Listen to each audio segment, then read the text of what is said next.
నమస్తే, welcome to Swaraj news. Hanumakonda జిల్లా collector Sikta Patnaik శనివారం హసన్పర్తి మండలంలోని నాగారం, కమలాపూర్ మండలాల్లోని అంబాల, గూడూరు, కమలాపూర్లోని ధాన్యం కొనుగోలు కేంద్రాలను పరిశీలించారు. ధాన్యం బస్తాలు తూకావడం పరిశీలించిన కలెక్టర్ ధాన్యం కొనుగోలు కేంద్రాల్లో ఏర్పాట్లపై ఆఫీసర్లను అడిగి తెలుసుకున్నారు.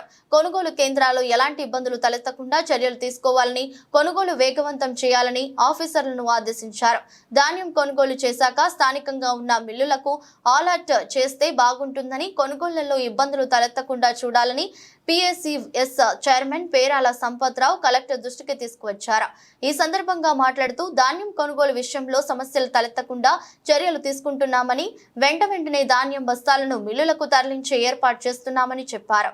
ఈ కార్యక్రమంలో additional collector Venkatareddy, ADA Damodar Reddy, తహసీల్దార్ మాధవి, MPDO బాబు, వ్యవసాయ అధికారి లక్ష్మారెడ్డి, APO రమేష్, CEO చోటే మియా, పలు శాఖల ఆఫీసర్లు పాల్గొన్నారు. రైతు కాట అయిపోయిందంటే లారీ వస్తుంది, లారీ చూసుకున్న బాధ్యత మాది. లారీ 75,000 బస్తాలు జేసీ గారు, కలెక్టర్ గారు అందరాకం కమలాపూర్ సెంటర్ లో పెడితే 15 రోజులు రాకపోతే 350 బస్తాలు పోతే మా సెంటర్ మీద కట్టింది. రెండవది 10 దాడితే ఏ అమ్మాలి కూడా లోడ్ చేయనంటాడు. అంటే ఎండలు తట్టుకోలేక, వేరే ఉద్దేశం కాదు.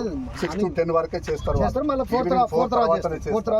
ఈ పైన బండ్లు ఏం చేస్తాయి మేడం, అక్కడ పొద్దున అన్లోడ్ అయితే పొద్దున లేని 10కే వస్తారు, ఇక్కడికి 10కి వచ్చి లోడ్ చేస్తారంట. ఈ అమ్మాయిలు రాడు. ప్రాబ్లమ్స్ లేబర్ షార్టేజ్ బాగా. మరి ఇక్కడ కరెంట్ కనెక్షన్ ఇచ్చారా లేదా? కరెంట్ ఉన్నా కానీ ఎవరు పట్టట్లేదు, లేబర్ సరిపోదు. ఉన్నది కరెంట్ ఎందుకు లేదు కానీ ఒక్కరే పొద్దాక అయిపోయినాక ఇక లేబర్ అంతా ఎక్కువ వ్యవసాయ భావాలకు ఇచ్చేసరికి మా వ్యవసాయ భావకి ఇచ్చే నా మోటార్ టార్పాలిన్ సఫిషియెంట్ నంబర్ లో ఉన్నాయా బాబు? టార్పాలిన్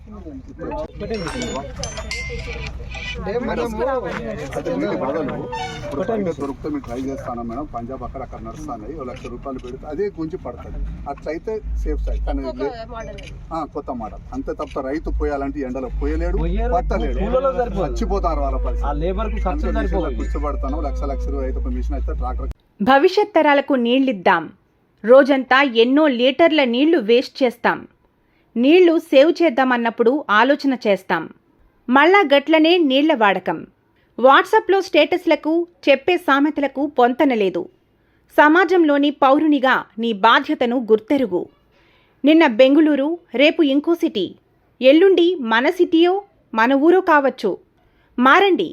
జలసంపద నిలువల కోసం నడుం బిగిద్దాం. లక్షల రూపాయలు పెట్టి కట్టే కొత్త ఇంటికి ఇంకుడు గుంతలు నిర్మిద్దాం. ఇయాల్టి నుండే అనవసర నీటి వినియోగాన్ని ఆపేద్దాం. భవిష్యత్ తరాలకు నీటిని నిల్వ ఉంచిన వాళ్లమవుదాం. చుక్క చుక్క కలిస్తే సముద్రమైనట్లు ఇక నుండి ప్రతి నీటి బొట్టును ఒడిసిపడదాం. సమాజహితం కోరే స్వరాజ్ న్యూస్. దేశ భవిత సంకల్పం కోసం అడుగులు.